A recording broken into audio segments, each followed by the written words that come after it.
Hey everybody, it's Jason Blaha here, and it's time for part 5 of the Monday Q&A. Finally, we're here. So let's finish this up. And I definitely need to finish this up because I've done all 5 of these back to back without having anything to drink. And my throat is getting a little dry. So first question. Is it harder or easier to lose fat, gain muscle due to hormonal changes during the menstrual cycle for women? If yes, in what way? And how does being on birth control make a difference? Now that is a good question. That is an in-depth question. Let me try to bring this down into something very simple. Some of these female hormones that spike and fluctuate can actually positively affect things like IGF-1. In fact, your birth control pills, if they're estrogen-based, and some of them are both estrogen and progesterone-based, can actually positively affect muscle gain in a very, very small amount, through things like additional IGF-1 production in the muscle cell. But they also come at the expense of making you retain water. Now, as far as in women themselves, their estrogen actually affecting fat loss, I'm going to say not overall fat loss. It's going to give you different sticking points in your body that it's going to make it more difficult for you to lose fat in those areas. But accordingly, you're going to lose fat faster in other areas. Places like your hips, your legs. If you're on birth control, you're going to have one hell of a time getting really cut up legs, if that's one of your goals, for example. It's going to be a problem losing that fat on your butt, on your hips, and on your thighs. You just got to live with it. So that's a factor there. But as far as the menstrual cycle itself, it won't affect muscle gains at the level of the muscles growing. But what it will affect is your performance in the gym. It's going to change your fluid fluctuations. It's going to change how well you perform. Quite frankly, most women, when they are on their period, are not quite as strong. Their fluid balance is messed up and out of whack. It's going to affect muscle contractions. You might lose 5-10% of your strength during that several days. And so your training is going to suffer accordingly. And if you're 10% weaker, you can recruit 10% less energy and effort into each set.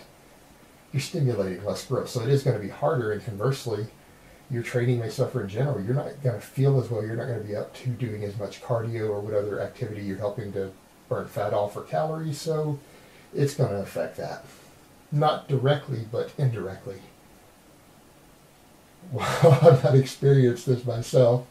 I am obviously a married man, and I can tell you that I do try to train my wife during that time, and it's a very marked decline in her performance. I can see the difference with the weights that she can handle for a given number of reps, and you can very clearly tell that it affects her performance. And it affects her attitude and mood when she trains, and I would say that's true for probably most women. All right, next question. Mobility work to improve range of motion on military press. Most basic stuff should get you there. Just basic shoulder dislocates with bands, which I like to do, and I can't even do it without a band here. And just around the world stuff with bands. Basic stuff like that should help with the mobility, but probably if you're struggling to get range of motion, it's because of the grip you're using. If you're trying to use a full normal overhand grip, which I've discussed in overhead pressing videos, that's going to limit range of motion and it's going to change your shoulder rotation. You should be using like a racked grip, a clean grip when you're military pressing. And that will allow you to touch your upper chest with the bar and then press up. So it can be the way that you're gripping it as well, and that's something to consider there.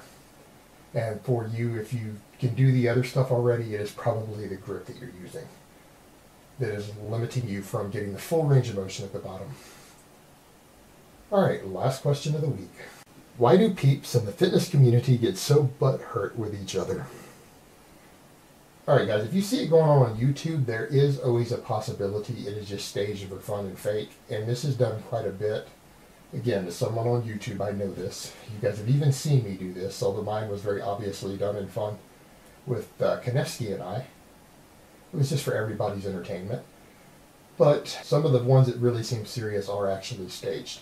As far as the rest, it has to do with big egos. This is very testosterone-driven men.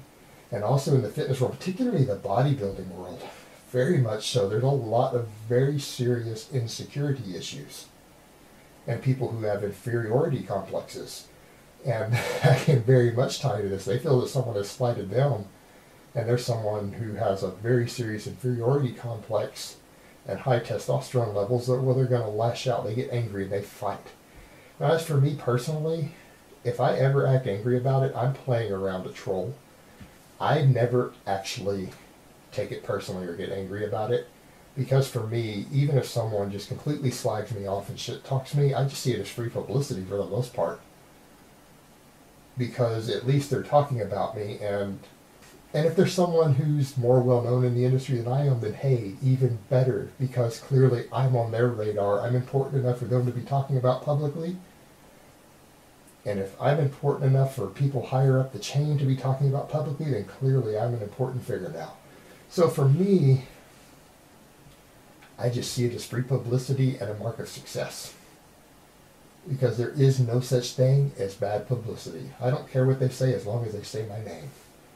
But a lot of other people, it's their egos combined with inferiority complexes, and we see it a lot, and we're going to continue to see it for a long time.